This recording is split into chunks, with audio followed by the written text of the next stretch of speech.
military has finally spoken that the plot against Asiwaju Bola Tinubu, current president, is true, and they have been able to put out the facts and lay them there. We're going to talk about that pretty soon. Now, this whole APC wave is affecting Kano State. Governor Yusuf has now decamped to APC, along with the State House of Representatives, local government chairmen, and other stakeholders. Trouble in the NMPP camp? We're going to talk about that. Yensun Wike is having some trouble in FCT. Workers are protesting. What is going on? It's alleged he had to run out from the back. Is NLC representing the workers? Or is there some other agenda going on? Let's talk about it. Governor Charles Soludo is fighting back against this whole sit at home on Monday. Closed down Onitsha Market and said, if y'all don't take time, we're going to tear everything down. VDM is saying that Yensun Wike is building on top of canals, acquiring land on top of canals, is acquiring land in green areas, land grabbing everywhere. Is this going to cause an issue with Abuja citizens on the long run? Let's talk about it. Mercy Johnson ain't playing with y'all. In 2026, if you come for her and her family on these vlogs and social media, she coming back swinging. Ned. You still coming after Regina Daniels? Hurt your ego much? Let's talk about that and more on Efua Speaks. So the Nigerian military has confirmed that there was an alleged coup plot in Nigeria to overthrow President Bola Tinubu. And based on sources, it said that they actually wanted to overthrow the government during Buhari's handover to Tinubu at first, but because they didn't have enough funds, they weren't able to do it. They said it was spearheaded by a couple of disgruntled people in the armed forces who have been taking promotional examinations and have failed and were not promoted, and just issues with the promotional hierarchy that they just felt career stagnation. And as a result, they wanted to seize power. So that is what the military, the investigation has uncovered. They also said that once they didn't have that funding, they were able to get funding from a former governor of Bayelsa State, Timi Panipre. He was able to fund them up to ₦1 billion based on forensic financial investigation, in terms of how money changed hands. And this coup plot became very vast, and it was eventually uncovered. That was why, because I was wondering why Democracy Day, Independence Day, there were no marches and there was no parade. I said, what is going on? Is there an issue with patriotism in Nigeria? Because you want a situation where we are patriots in our country, where we see those kind of parades going on. So I wondered about it, just not knowing that there was a coup attempt. And, the rumors were flying. And that's why when they say where there's rumor, there's a kernel of truth, when people say that, they know what they're saying. It's either a kernel of truth or people are trying to smear somebody they are jealous of and different things like that. So it has now been uncovered that there were coup plotters. Look, listen, this is the way I see it. I was talking to some loved ones just yesterday, and it was like, so if you pass exam, they don't give you promotion. So you now want to take over the country. Doesn't make any sense. So you can't pass exam. So it's not because, I don't like how the country is being governed. I don't like how things are going. So I'm planning a coup. Oh, no, no, no, no, no, no, no, no, no. You know if you pass exam. So what makes you think you'll be able to effectively govern a country of over 200 million citizens? Tell me.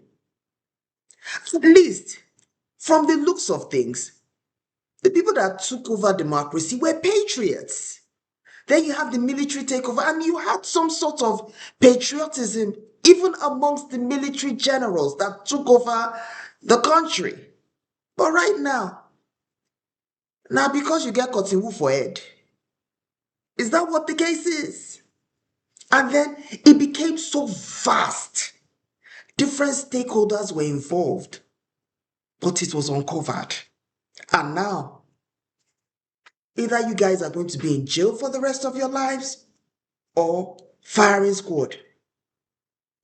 That is what it's looking like. Because when I get cotton wool for head. Does that make any sense? Listen, a coup cannot happen in Nigeria. I've said it, and I will continue to say it. This country is too large. We have too many ethnic groups. We have too many interests, and we're too selfish, and we're wicked. That a coup cannot happen. Ole happen. Mbano. Yes, it will not happen because there are too many vested interests in play. And if somebody's vested interest is not taken into account, they will leak the information. That is the truth of the matter. So whoever is thinking about, trying to plan a coup again, don't try it. I don't care if foreign stakeholders come to you and promise you the moon and back. You will get caught. There are too many interests. There's a movie I watched on Prime, Baramasi. It was a biopic of our former president, Ibrahim Baramasi Babangida. And he did a test with one of his comrades. I think, was it Sani Abacha? Because him and Sani Abacha were 5 and 6. And he now said, look, see what you did. You were talking to me on the phone. The phone was recorded. And now the next thing, we're going on firing squad. So, listen, coup cannot happen again. Too many people, too many stakeholders. And now, the list of people are mostly northerners. So there's already a tribal sentiment towards the issue. There's a tribal sentiment. So it's just not gonna work. So look, it happened in Burkina Faso because Burkina Faso is smaller. It happened in Niger. Niger has a big landmass, but there are fewer people. So it could happen in Niger. In Mali, same thing. Big landmass, but fewer people. So it can happen, but Nigeria was a setup by the British by bringing in several countries and putting it into one. Lord Lugard, I don't know what he was smoking that day, and they call it the amalgamation. Well, we're here now. It's like kind of like a marriage where people don't like each other, and you're like, how do we manage this situation that we're in? So that is what is going on in Nigeria now. So planning a coup. If the Oyibo man comes to you and says, let's plan coup, I will give you the heaven and earth. Don't do it because you're going to get caught. Kaduna State has joined the whole APC mass defection. Look, I'm a political prophet too. You guys should just go on my TikTok channel, which is Efua Speaks, and go further down and you would see my posts on Nigeria eventually becoming a one-party state. I said it, I talked about it severally, saying that APC is going to just infiltrate, the governorship and the statewide structure. Okay. Right now, the governor, the House of Reps, 44 local government chairmen have resigned from NNPP and have moved to APC. Now they're saying that the internal party structures of NNPP has made it quite difficult and challenging, to govern. I was sitting in an interview with Buba Galadima, and he is actually one of the NNPP chieftains and one of the founders of NNPP. And he said that this is a huge betrayal of Governor Yusuf defecting from NNPP to APC, saying that it is through that foundation of NNPP that made him the governor. So this is what he's saying, and the governor is saying that I can't really govern. The challenges in the party is making things difficult for me, so I have to make a decision that I think it is best for Kano State. When President Tinubu was running for office, I'm a Lagosian, and Lagosians, you people should talk to me. The way Asiwaju Bola Ahmed Tinubu's his political structure in Lagos State is so tight that everybody is APC pretty much. If you were an opposition, even trying to run, saying, oh, let me run for governorship on the platform of PDP or SDP or any other party, you were like a ghost. You couldn't put out banners. You couldn't do anything without the backlash from APC, because APC has full control of the Lagos State government structure. So when I saw that President Tinubu was running for presidency, I knew that Nigeria was going to eventually become a one-party state. I just knew that, because President Tinubu, in order for him to consolidate power nationally, for him to be able to make the kind of moves he wants to make, he needs everybody to be on board. That is what I think, and that is what I have said severally. Look, President Tinubu was able to build relationships with each of the governors when he came in. Look, President Tinubu is using the same organizing playbook that I have been trained on and I have used in my career for almost 20 years.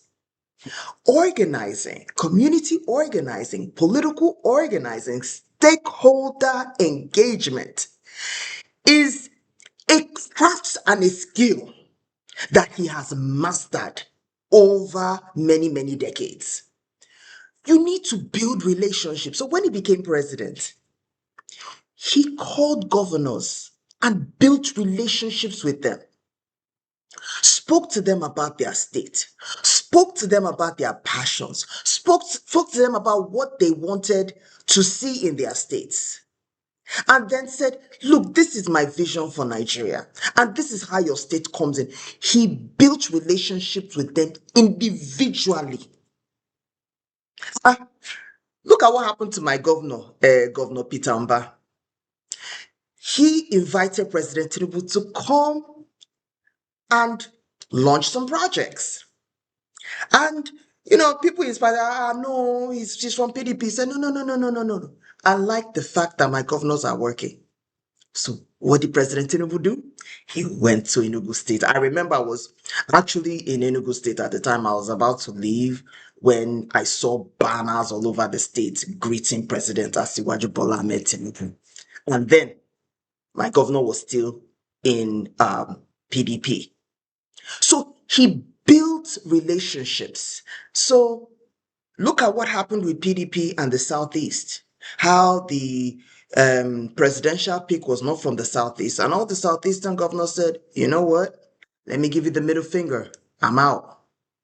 So it was an opportunity for President Tinubu to come in, build a relationship with Governor Peter Mba, supported by Governor Hopu Zodima, who is in Imo State. You know, Imo State has been in APC for quite a while since Buhari. So that came into play. And now Enugu is APC. This is the same thing happening in Kano State. There's a lot of hush about the godfatherism that happened between Kwakwanso and the current governor. There's not much being said about that. Everything has been kept in a hush hush. Now that should teach you about northern politics, how it differs from southern politics. If it was a southern politician, we would have gotten all the dirty laundry. We don't really know much about what went on between Rabiu Kwakwanso, who is the godfather in Kano State, and the current governor. So we don't know. It's a bit of hush hush. All we know is that the governor is moving to APC. Now his deputy is kind of skirting the fence, but he either complies or he has to resign. That is the pressure that he's under. So listen to me. President Tinubu built relationships with each and every one of those governors. Every one of them. And he spoke to them like they were human beings. He courted them, spoke to them nicely, and now they said, "Oh, your mandate, we shall stand." So that is what President Tinubu did. If you noticed, a lot of the activists that were the forefathers of democracy are not saying much about this government. Why? Because President Tinubu then was just Bola Tinubu, that was an activist and an opposition speaking against the military dictatorship. So all of them were in uncompleted buildings and hiding from the military when they would try to gather and associate. So none of them speak against him because he was their then comrade. Let's just put that there. So now, what is going on in Kano State is just typical organizing, mobilization, and consolidation of power.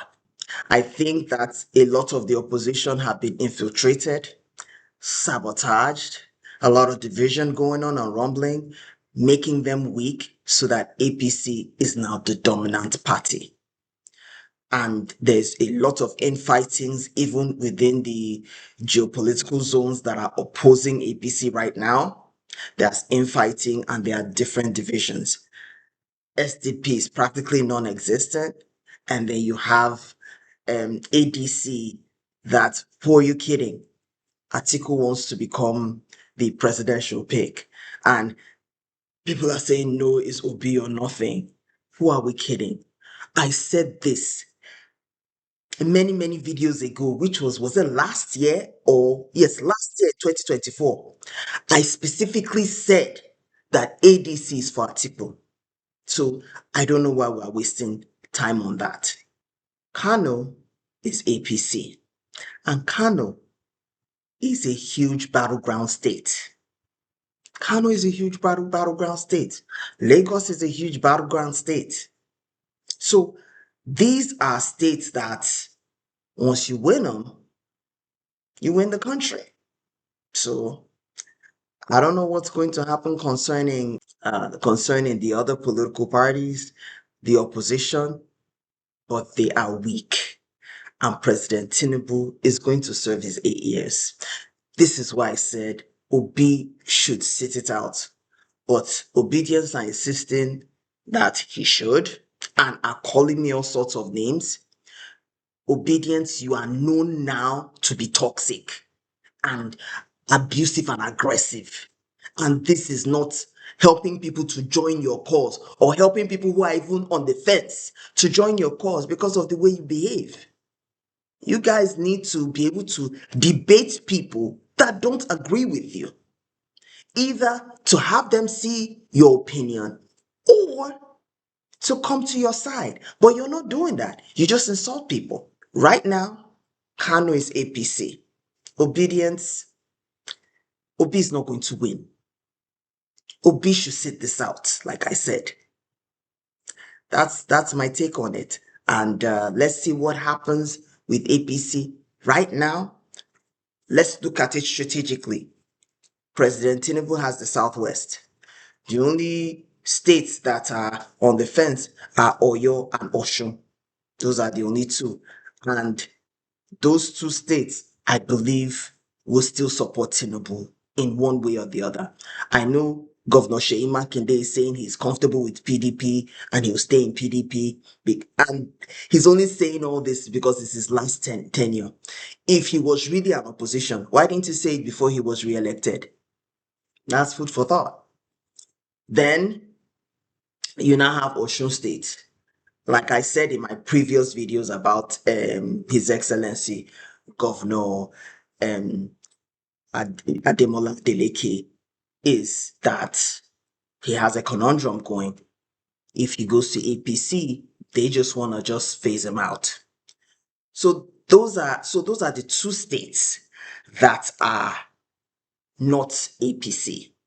Southeast, they are all APC. Anambra is APC. I know it's APGA, but it's APC. South is APC. North Central is APC.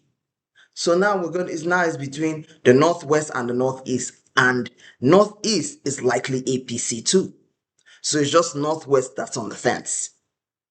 So what do you guys think? Kano has joined the APC. Who do you think is next? So it looks like Governor Charles Soludo is taking on the sit-at-home head-on with Onitsha Main Market, saying that if you don't want to open on Mondays, listen, we're just going to shut down your business. He had first started it with, okay, if you don't open, we're going to close you for a week. Then he escalated it to, if you don't open, we're going to shut you down. Then he now said, hey, the market belongs to the government, so we're going to tear down the whole market. Who knows, build up a school or something. Well, there has been a response from Gentle Yahoo, which is a member of the IPOB, Indigenous People of Biafra, saying that if people stay open on Mondays, that there will be consequences. So that is further escalating the insecurity based on what it's looking like. Initially, they said that Gentle Yahoo is unalived, but he came out and said, hey, I'm here, and the sit at home is going to be enforced in what he said Biafra land. Now, with government and politics, there are certain things you don't do because it's your first term, because you're just trying to manage the polity. And then you just say, look, let me wait till second term for me to actually manage this conundrum going on. And I think that is what Governor Charles Soludo is trying to do. And if now that he's done this, it's going to even spread across the East. And I know in Enugu State, things were beginning to normalize. So at this point, is the Nigerian military, the security services, are they going to be able to back up these governors as they are trying to enforce quote unquote normalcy?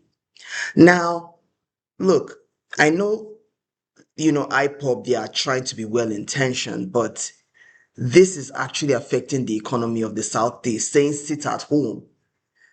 You're actually messing with the people because people want to work, people want to make money. There are some people that actually make daily wages, but there are people that are firmly behind Nnamdi Kanu saying, look, we want him out.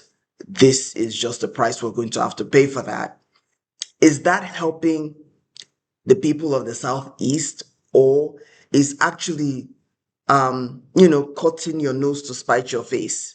Because it's like unforgiveness, drinking poison and expecting the other person to be unalived.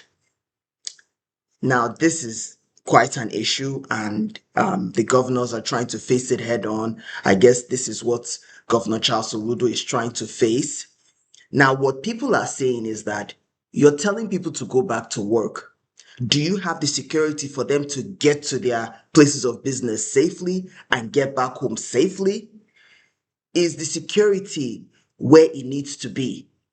Because right now, from the looks of things, one thing about, Nigeria is that us people, we don't really trust the government like that. And when you don't trust your government, it's like you're like, look, there's insecurity in the land. We cannot come out and say, oh, let us um defy the sit-at-home order when I know that I'm not protected. So when people know that they are not protected, they're not coming to work. And then you're going to punish the few days that they have left for them to make a living for their families, further affecting the economy in Anambra State. So, I mean, I'm suspecting that they're supposed to go through some certain dialogue. I'm sure the government has, gone through a series of dialogues with, the stakeholders of IPOB saying, hey, look, this is what we want to do. How do we make this work? I'm assuming they did. Now, if they didn't, you know, I don't know how they expect people to follow this if they don't trust their government to keep them safe. But what do you guys think about this? Do you think that Governor Charles Soludo is right in going at it head on and saying, look, if you don't come to work on Mondays, we're shutting you down? Or do you think that there's a different way he could have gone about doing this? Let's hear it in the comments. So it looks like Jens Wike is having issues with some of the workers in the FCTDA. But for now, it looks like they're back to work and the NLC is going to still call a strike. But I'm just looking at it like this. If the workers are protesting, it is looking like PK is not doing his job. And the NLC may have a different agenda for having that protest other than workers' payers in arrears. I'm just looking at the time. The timing is a little off, don't you think? With Wiki and the whole Fubara issue and him focusing on River State and the workers now striking all of a sudden. It's trying to just show that maybe Wiki is not doing his job and they're saying that, oh, Wiki must go, you know. So those are some things that, I kind of looked at the strike by NLC like, okay, what's the game plan here? Is this trying to show the minister in a bad light to say that he's not doing his job in Abuja, that he should stay away from reverse politics and focus on his job in Abuja? Is that what this is saying? Or are the workers really having issues in terms of payments in arrears that they've not been paid? They need to get paid and they need better working conditions? Is it that? Or is there an ulterior motive there? Because, from the looks of things, Wike is still in River State politics, still trying to consolidate power in River State. Problem that I'm having with Wike is that you don't have any party yet. Are you going to join a political party and then work on your movement there? Work on trying to get President Asiwaju Bola Tinubu re-elected in 2027, at the same time building, consolidating your current political base to go into a different direction from APC. I'm not saying that you should, but that even puts you in a different light because if the new political party is supporting a different candidate and you're supporting Tinubu, that's going to be an issue as well. So it's like being partyless, is it to your advantage? I mean, we know what you did last time. You consolidated PDP and APC and everybody, consolidating them to support President Bola Tinubu.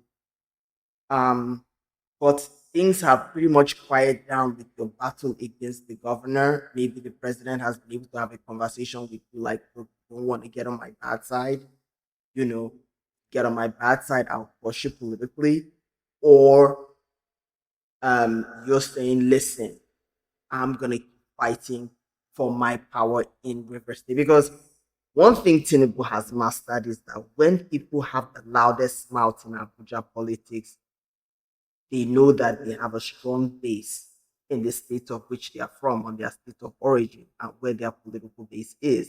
So, what the president tries to do through APC is to destabilize the political base that they have. Then it now reduces their political leverage in Abuja. Look at what happened to Nasir El Rufai with regards to Kaduna. And look at what is currently happening to Rabiu Kwakwanso in Kano. So this is what is going on. It's like, oh, you have mouth to talk. Let's get the person's political base. Tinubu has Lagos on lock. It would take the hand of God to loosen Tinubu's grip on Lagos State. So because of that, had the political leverage to get into Abuja, into Aso Villa. So with Wike, he's still trying to hold on to some sort of base he has in River State. I don't know how you're going to do, because we don't have independent candidacy in Nigeria. We tried it through the Not Too Young to Run movement, but it didn't work out. The independent candidacy was one of the negotiations that had to go out in order for the bill to pass. So the amendment to pass. So there's no independent candidacy currently in Nigeria. So what are you doing? What is the game plan? The NLC, them protesting at this time, there is some ulterior motive. Maybe part of a political strategy to show out Wiki that he's not fully on the job in Abuja and he needs to focus on what he's doing there. Mercy Johnson says she ain't playing with y'all this year, 2026. That when you come for her and her family, she coming for you. Angela Okorie, another actress, has been arrested, but she's been granted bail of 5 million naira. The defendant, in terms Angela Okorie, says, hey, you take it. But the prosecutor is saying that Angela Okorie may be a flight risk and she might abscond and not come back to court. So she has been granted bail of 5 million naira. Like I said, Mr. Johnson ain't playing with y'all. She said, if you come for her family, she coming for you. Well, Mr. Johnson is saying that people see you and they see your family and then they get jealous. They see your career, they get jealous. They put out allegations, they pay these vloggers. Some of them are the vloggers. Remember Funke Akindele's She on Prime, where she was the one behind this mysterious blog that was just smearing other musicians that were against her. So now, this is the same thing Mercy Johnson is saying. He said, look, my fellow colleagues are actually the ones behind these faceless blogs that just say all sorts of things and spread all sorts of rumors. So I'm not playing this year. If anybody comes for me and my family, you're both getting arrested. So Angela Okorie is, she was frazzled because she was picked up in Lagos and taken to Abuja. So this is an issue. If you, I think there was a documentary that I produced for a client, and it's actually on YouTube right now. And what they were saying is, if you have your facts, that will back you up anywhere. So you can't just make these allegations against people and not have facts to back it up. And even if you have facts to back it up, just the constant egging and cyberbullying can cost you your freedom. So, it's just a lesson to us content creators. We have to be very, very careful at what we say against other people, because when you spread these things, it spreads like fire in the woods. So we have to be really, really careful. So Angela Okorie, and then one of Mercy Johnson's alleged best friend, Mercy Johnson is coming with a vengeance. She ain't playing with y'all, because that alleged unaliving that was spread against Mercy Johnson must have affected her children. Her children are teenagers. They go to school. And Mercy Johnson is a household name. So that could affect her family. It's like she's not playing no more. Her kids are getting grown. So stuff about their mama, it affects them. And if Mercy Johnson is a mama bear like me, oh, she fighting back. Based on what VDM is saying, Wike is going to turn Abuja to Lagos. Let me explain. Wike is now allocating land that has the canals. Canals are there for when rain falls, the water is able to go through these canals and get to some sort of bed of water. You get what I'm saying? Maybe the Jabi Lake or something. So now that he is having estates built on canals, this is going to be a problem, because there's going to be water backed up in different places. And when Wike is long gone from FCT and has collected money from different developers and is sitting on a bunch of wealth, the residents of Abuja are going to suffer for it. Watch this video.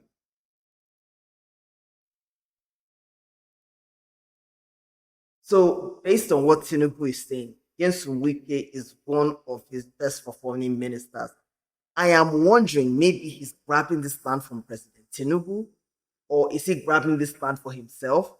Based on what stakeholders in Rivers are saying, Wike is a known land grabber. He sees the land, he likes it, grabs it. He doesn't care the people who are affected by it. One of the social media influencers even said that Wike broke bread with her father and her mother, and he still took their land, worth billions of naira. So when Wike sees a land, likes it, grabs it. So this is what is going on.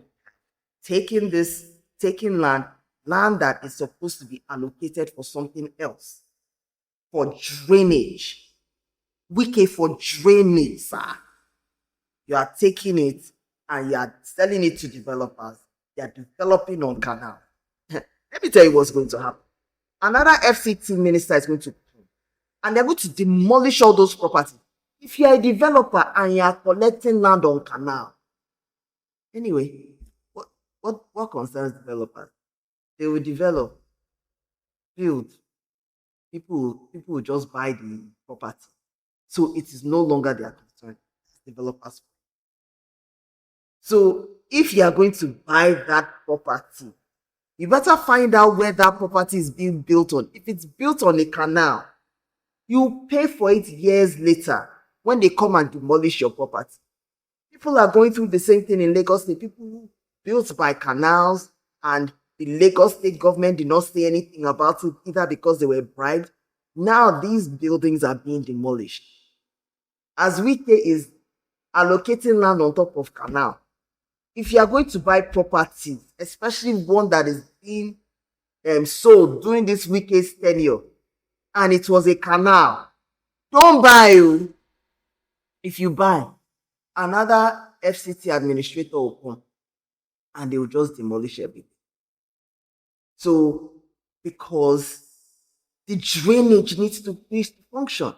I hear there are no more trees in Abuja. Abuja is already hot. I used to live there. It's already hot because they are tearing down trees. And now Wike is now further tearing down trees because he wants to keep grabbing land. Yes, Wike, I don't understand you. You make good content for me because you are just so entertaining. But this is a serious matter. Ned Nwoko, your ego has this small little change called Regina Daniels is the one giving you sleepless nights like you, a whole senator, a whole businessman, a whole Ned Nwoko. Leave this girl alone now. You have a lot other wives. Other wives. Just leave Regina Daniels alone. She has left, she has moved on. Just leave her. She went and did a test, a drug test in the UK, and it's allegedly said that she's drug free. You now came back. No, they need to check the veracity of it. She now came and said, okay, she's booed up with somebody much younger than you, obviously, which is another sting to your ego. Then she's, with her friend, you now started abusing the friends. Yeah. Pane, Papa, leave her. Just let it go. Or are you looking for more clicks? Clicks from who? Just leave her alone. Unless you're a malignant narcissist. See, narcissists, they can't let this go. They cannot let this change. This small thing, this small rats. Let go of my grip. I told her to go. She's supposed to come and pay. Who the heck does she think she is? Eh? She just left, moved on with the support of her family. Some of her family members have even arrested. Wait, Panel, you want this Regina back? You arrest her brother. Now, how do you think she's going to come back from that? You arrest her brother. Then you say all sorts. I know there is all sorts that go on from both sides. Come on, Panel. Let her go. Oh, no, you don't. You want to still be the Odogu that once they come, they don't go. People, I'm not trying to talk about this guy. He's old. And to me, I think he even fudged his age. So he might even be older than he is. I saw a picture of him without his shirt and Regina. I said, you say she's on drugs. Kind person. Now drink you go drink before you climb on top that kind person.